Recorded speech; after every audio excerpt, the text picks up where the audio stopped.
रही जाती नहीं हरवे में हम रूखा सूखा खैती रे। जनती जे मरम ऐसन होई पिया घर न जाती रे।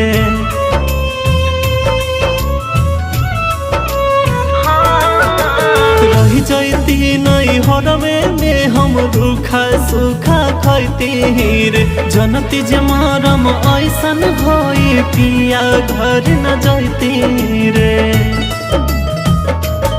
हम तो रहनी एगो फूलवा के कहना रे। हम तो रहनी एगो फूलवा के कहना रे। अब तो दिन रात रोवे हमार नैना रे।